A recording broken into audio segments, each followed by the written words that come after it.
What did that one teacher do to you that you will never forget?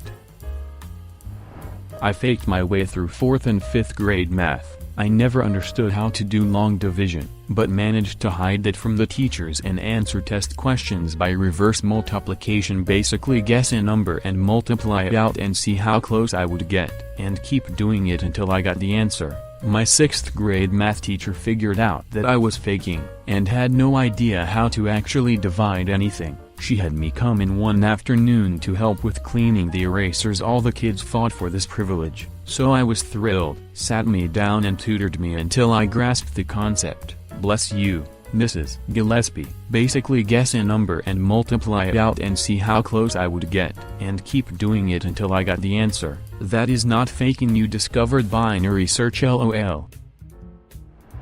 At my high school, we had an annual week-long science trip, fully paid for by fundraising. Only 4 people were selected to go each year. My sophomore year, I was chosen. I knew there was no way I was going to be allowed to go. I had never been out of the state, never been on a single vacation, never been on a plane, and never been away from home for more than 24 hours. My parents were incredibly conservative and immediately said number. I had a science teacher who just did not accept the number. Instead of just giving up and selecting someone else, he called and tried to convince my parents. When that did not work, he came to my house and had dinner with my family to convince my dad that I would be an asset and he would be doing me a disservice by not letting me go. He sat and ate my mom's terrible cooking and talked to my parents for over 2 hours until he got a "we will think about it." Then he just kept following up. I had never had someone in my corner like that before, who was willing to go to bat for me like that.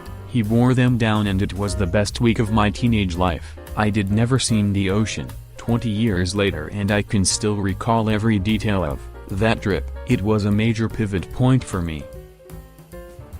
My physics teacher in high school hosted an annual trip to Walt Disney World in Orlando for 15-20 kids for over a week. I was one of the better and most interested students in his class. He was an incredible teacher who found examples in physics everywhere. He also used to work for Disney prior to teaching. Since my family was not so well off and I could not afford the trip to Walt Disney World, I declined when he asked me if I was going to join. He probed a bit and he somehow found the funds to have me join without me even inquiring. I do not know if he pulled school money or there was a surplus, but either way, that was one of my best memories from that school. I still keep in touch with him 15 years later. There was no school money or surplus. This man paid for the trip out of his own pocket because he's a rock star.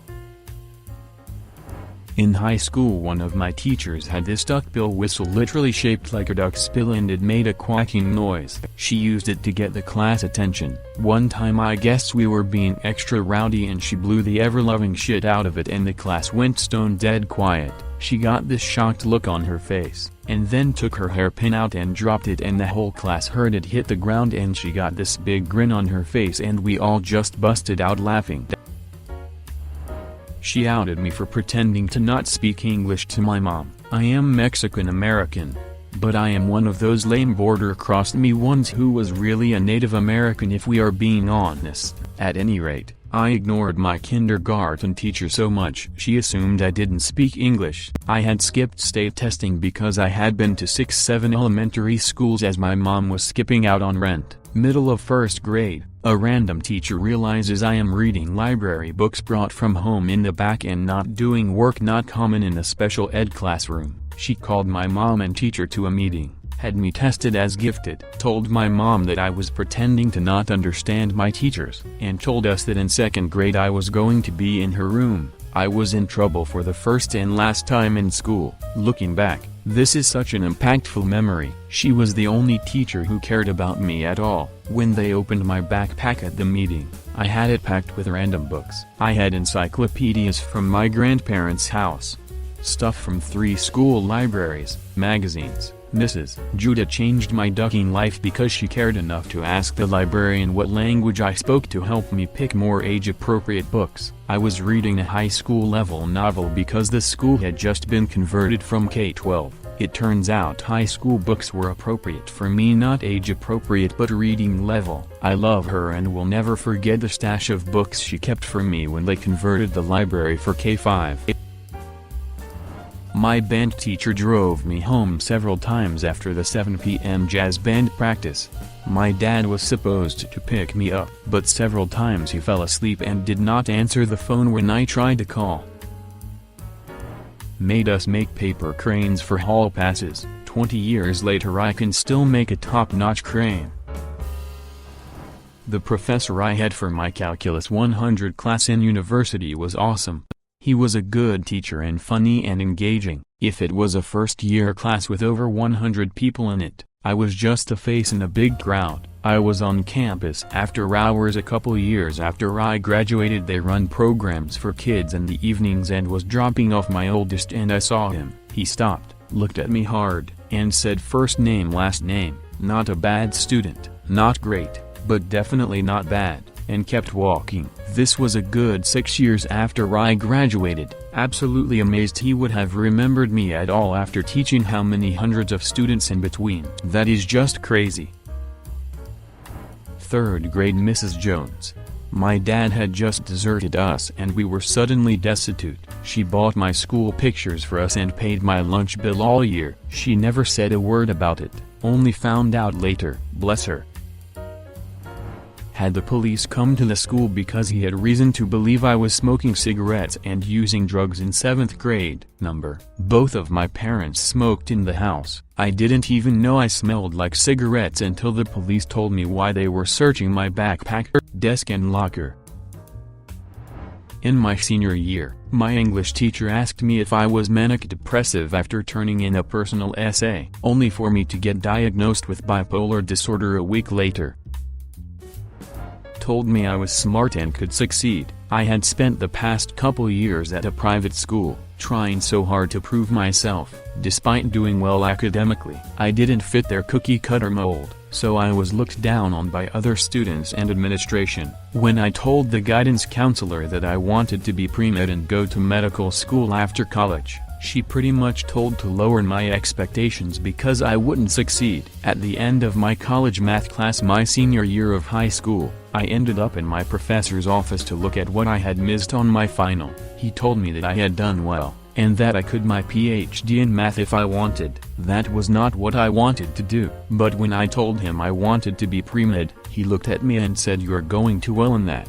I know you will succeed." 6 years later and I am halfway through my 2nd year of medical school, and his words still ring in my mind.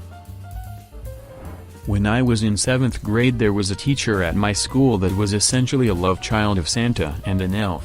Dude was 5 feet 2, over 300 pounds, and had a beard that would put Gimli to shame. My first ever conversation with this man ended with him saying, "Now you go get yourself something to eat." Big man. Shit caught me so off guard. I did not realize what he had said until after I walked away.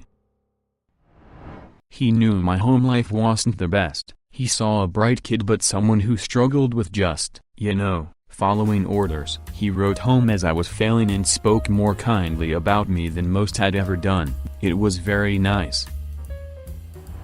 Not me, my brother. He had one of those haircuts that was popular in the mid-90s where you have long fringe maybe 5, but skinhead the rest. He was a skateboarder. Anyway, the woodshop teacher decided that the haircut was an health and safety hazard and swiftly cut his hair in front of the whole class, meanwhile berating him, "Kids today," etc., etc. My brother was 12 and came home from school crying. My father was less than pleased, and apparently went up to school and made a right kerfuffle as he should. My mother was very embarrassed by it all. I will never forget. My art teacher tried to keep me behind for no reason. I am a complete goody two-shoes and he gave me my first ever detention for asking my friend about what textbook page we were reading after coming to class late following an appointment. The guy tried to make me pick bits of paper and rubber bands off the floor as he watched me do it. I walked out, with zero consequences. When I was in 3rd grade, the teacher of my gifted program class, extra class, we were pulled from mainstream to do a few hours a week, started berating me over raising my hand too quickly to answer questions, saying I needed to think longer and give others the chance to answer. She went on and on about how I had an attitude. I got upset and she made me stand in front of the class when I started to cry. "I know you are crying and I don't care. It was my birthday. It was a class of about 8 students. One guy told me in high school that that day was one of his clearest memories from elementary school.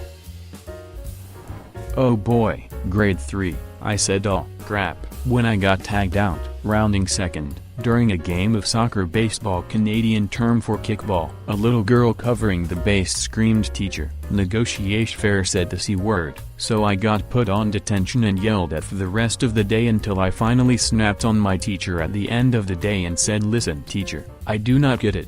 All I said was, "Oh, crap," when she caught the ball, and I did not even know that that was a swear word. The teacher replied, "Oh, I am so sorry, I thought you said the other C word." I said, "What is the other C word?" She said, "Ask your mother."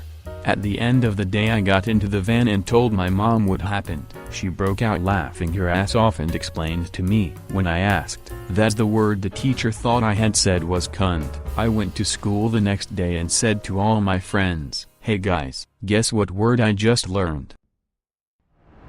Had a high school art teacher who would let me stay in his classroom during lunches, always gave me half his sandwich and other extra food because he knew I did not eat much otherwise. He would also keep a drawer in the classroom stocked with snacks so that I could swing by and grab something between classes if I needed. No, he never did anything questionable, and no, I never fell asleep after eating the sandwiches. He was just a kind person. I called somebody stupid once when they got a question wrong and the teacher instantly made me stand up and spell stupid backwards. Got it wrong with the pressure and learned a lesson that day. Called my mom while she was at work to tell her I did written one of the best things he had ever seen as a teacher.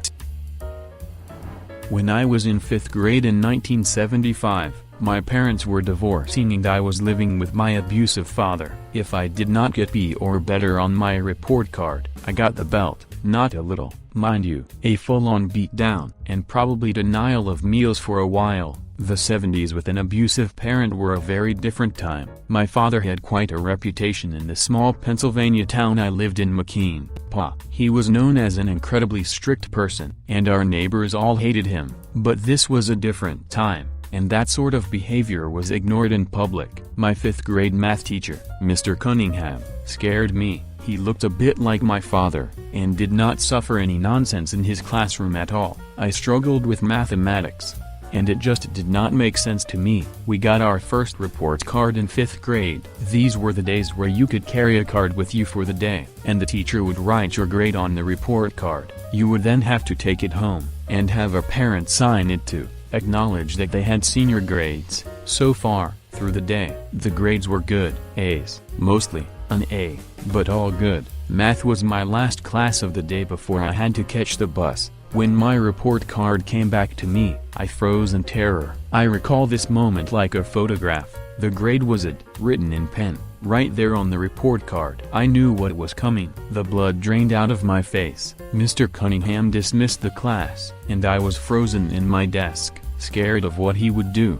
and even more scared of what my father would do. All the other kids had left the classroom, and my world around me was gone, just me, my books, and that staring at me, telling me that my 10-year-old self was going to suffer badly. I felt a hand on my shoulder, and I shook and started crying. Mr. Cunningham looked at me. He took my report card out of my hand, and walked up to his desk. He called me up there. I was still terrified, probably shaking, definitely trying to hide my crying and failing. He got out a black pen and changed it into a B. He did not say anything. He just looked at me. He knew. He could see the signs, and he knew how terrified I was and why. I had no idea an adult could be so compassionate, and had no idea it was even possible to change something like that. He handed my report card back to me, and said 2 words that have stayed with me to this day. "Earned this." He put his hand on my shoulder and said, "I know. It's not fair, and I am sorry. You are a smart kid, and you can get this. Just ask me for help." He knew. It was a simple act of kindness, and it is stuck with me to this day. The math grade did not matter. I am successful enough in my 50s to not have that come up on my permanent record. But the permanent change of my impression of Mr. Cunningham is still very much with me. If you have power over other people, you have to wield that power with compassion. You have to tailor that power to meet the needs of the individual. That is the lesson I learned that day from Mr. Cunningham. The next terms I got a B or better. I assume it is because I worked really hard, and Mr. Cunningham helped me out at lunch, or he was kind because he knew. Thank you, Mr. Cunningham. This was 45 years ago, and I still remember you. I was anorexic when I was in school. She took me aside after class and told me that if I didn't stop doing what I was doing to myself, I was going to die, that my body was going to start shutting down, my organs would fail, that it would not be beautiful, and I was going to die an awful and painful death. I still catch myself slipping back into that mindset 10 years later sometimes, but I will never forget that. She saved my life.